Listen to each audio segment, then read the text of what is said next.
It was about 10 years ago. I was with one of my very dearest friends and God brothers. His name was Bhakti Tirtha Swami. He was an African American who was born in the ghettos of Cleveland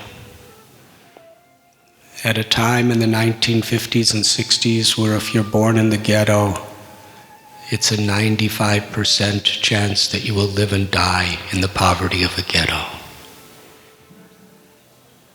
The Constitution spoke of civil rights, but the country did not offer civil rights to minorities.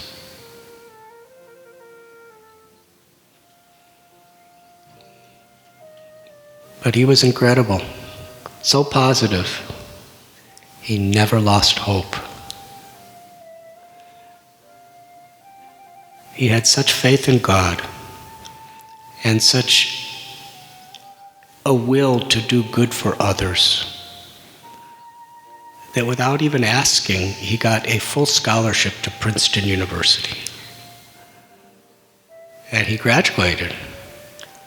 And he was the leader of the civil rights movement at Princeton in the 1960s. That was Martin Luther King's movement. But he had a spiritual calling. And eventually, he became a Swami with the same guru as me, His Divine Grace, Srila Prabhupada.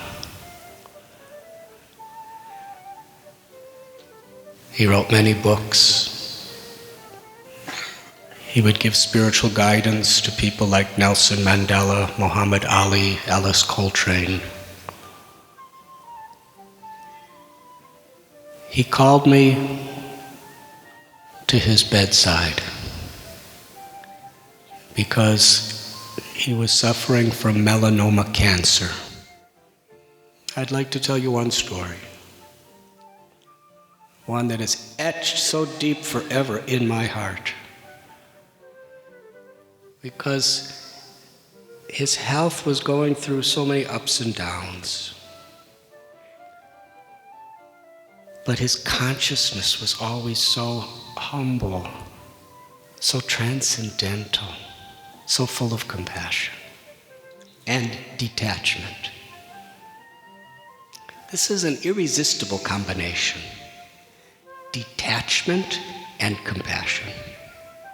Because sometimes to be detached, you're not really compassionate, you really don't care.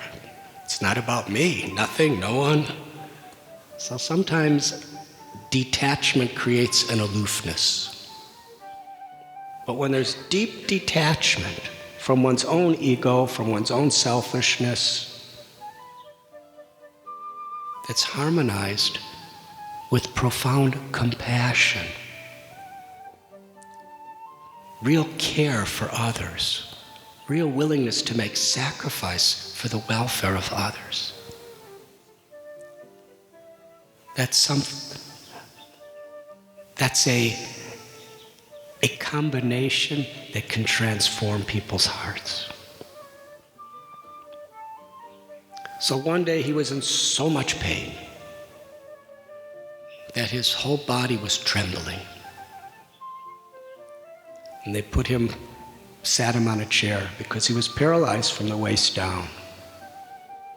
And one of his legs were amputated. So he was just sitting on a chair.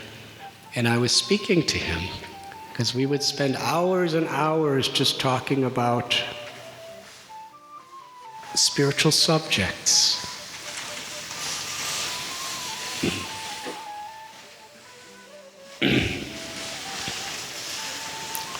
But as I was speaking, I could see he couldn't focus on what I was saying. So I began to chant this Maha Mantra, Hare Krishna, Krishna Krishna, Hare Hare, Hare Rama, Rama Rama, Hare Hare. And as I was chanting, he held my hand. And suddenly, the most blissful smile manifested on his face. His teeth practically went to his ears, it looked like. That's how he was smiling. And his eyes, I never saw him cry when he was in pain, but his eyes were pouring tears of joy. And then he was shaking his head, and he told me, it doesn't get any better than this. Same pain was there, the body was still trembling. I said, what do you mean? He said, it doesn't get any better than this. I would not trade my position for anything or anyone else in the world, because I'm tasting the sweetness of Krishna's names. And then he looked at me and his eyes were glistening with light.